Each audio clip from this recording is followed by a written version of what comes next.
morning and welcome to this morning's reflection. There comes a time in the spiritual life, and it comes to all of us, when one of the major things God is up to is to lovingly help us see ourselves more clearly.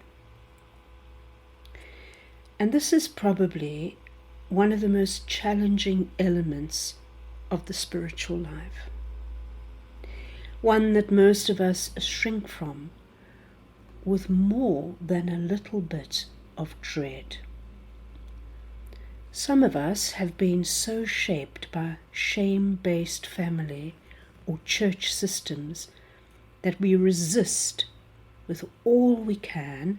We resist entering into deeper levels of self-knowledge because we're afraid.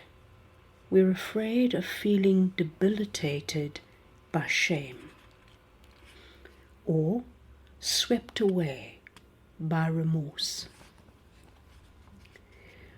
For others, our sense of worth is so fragile, or our perfectionism is so pronounced, that we are not sure that we could bear facing the truth of our own darkness without becoming completely unraveled. And yet, one of the deepest longings of the human heart is to be known and to be loved unconditionally. We long to know that someone in this world knows everything about us and loves us anyway. Beyond the surface affirmations that come from our achievements and our social contacts, we long to be seen and to be celebrated for that which is deeply good and worthwhile in us. And we long for a love that is strong enough to contain our frailties and our sinfulness. Something in us knows that such love is indeed a transforming power. The problem is that most of us are not willing to take the risk of being seen so completely. You see, there's always something we're hiding for fear that we will be rejected in the end. We may get close to the possibility of this kind of love at one time or another, but we haven't known how to let it penetrate our deepest defenses so that we can receive it. All of us would prefer to have the experience of unconditional love without having to take the risk of letting someone know us too well. The desire and the need for unconditional love are heightened as we become more aware of those places where we are in no way like Christ, an inevitability of the spiritual journey.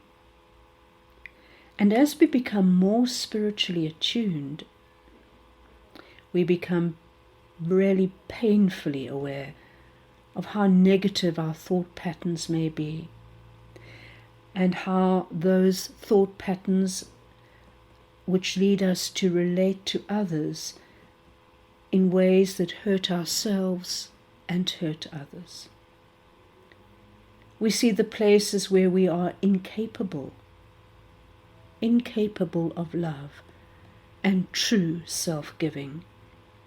We realize that our responses to wounds that we have received have caused us to become hard and self-protective. We notice the subtleties of our jealousies. We notice our mean-spiritedness, our manipulations, our controlling ways, and our mistrust of God and of others, and that this keeps us from giving ourselves wholeheartedly.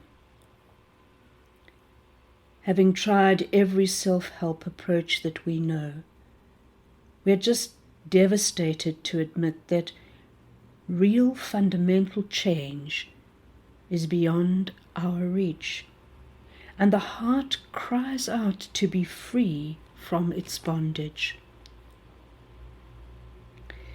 Eventually we discover that, as painful as it is, this waking up to what is real is where the action is, spiritually speaking.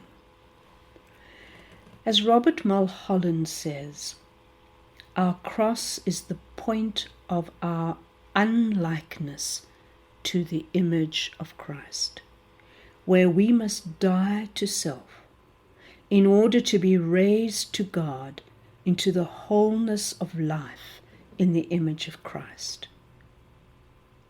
So the process of being conformed to the image of Christ takes place right here, right there, at the point of our unlikeness to Christ. But even knowing this, we vacillate between our tendency to hide that which is truest about us and our longing to be changed by love.